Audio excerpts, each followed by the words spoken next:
పల్నాడు జిల్లా పిడుగురాళ్ల పిఎస్లో ఓ మహిళ చెయ్యి కోసుకుని ఆత్మహత్యా యత్నానికి పాల్పడింది. పోలీసుల వేధింపులు తాళలేక ఆర్యవైశ్య మహిళ కోడూరి జ్యోతి పిడుగురాళ్ల పట్టణ పోలీస్ స్టేషన్లో ఆత్మహత్యా యత్నానికి పాల్పడటం కలకలం రేపింది.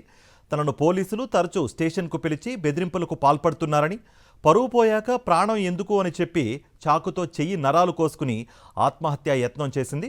ఇప్పటికే తన భర్తను స్టేషన్లో నిర్బంధించి 10 కోట్ల రూపాయలు విలువ చేసే ఆస్తులను బలవంతంగా రాత్రిపూట రాయించుకున్నారని ఆమె ఆరోపించారు. పిడుగురాళ్ల టౌన్ పోలీస్ స్టేషన్లో సీఐ శ్రీరామ్ వెంకట్రావు తెలుగుదేశం నేతలతో కలిసి సివిల్ సెటిల్మెంట్లు చేస్తున్నారంటూ బాధితురాలు జ్యోతి ఆరోపించారు. సీఐతో పాటు టీడీపీ నాయకులు తన భర్తను పోలీస్ స్టేషన్లో నిర్బంధించి బలవంతంగా 10 కోట్లు విలువ చేసే ఆస్తులను రాయించుకోవడమే గాక అవి చాలవని మరిన్ని ఆస్తులను తమ పేరిట రాయాలని ఒత్తిడి చేస్తున్నట్లుగా చెప్పారు. 20 రోజులుగా సీఐ శ్రీరామ్ వెంకట్రావు వేధిస్తున్నారని జ్యోతి ఆరోపించారు. 20 రోజుల క్రితం రాత్రి వేళ తనను, తన కుమార్తెను అర్ధరాత్రి 12 గంటల వరకు స్టేషన్లో నిర్బంధించారని చెప్పారు. సీఐ ఒక మహిళ అని కూడా చూడకుండా చెప్పలేని భాషతో దూషించారని బాధిత మహిళ ఆవేదన వ్యక్తం చేసింది. సీఐ శ్రీరామ్ వెంకట్రావుతో తమ కుటుంబానికి ప్రాణహాని ఉందన్నారు బాధితురాలు జ్యోతి.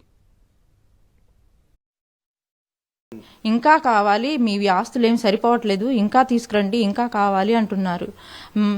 ఇప్పుడు అంతకు ముందర కూడా నన్ను మా అమ్మాయిని స్టేషన్కి తీసుకెళ్ళి నైటు 7:30కి తీసుకెళ్ళి 12 వరకు ఉంచి ఎట్లా పడితే అట్లా మాట్లాడారు సిఐ వెంకట్రావు గారు. మా పాపనైతే ఇంకా భయంకరంగా మాట్లాడారు. మేము వినని కూడా వినలేము అట్లాంటి మాటలు. ఎట్లా పడితే అట్లా మాట్లాడారు.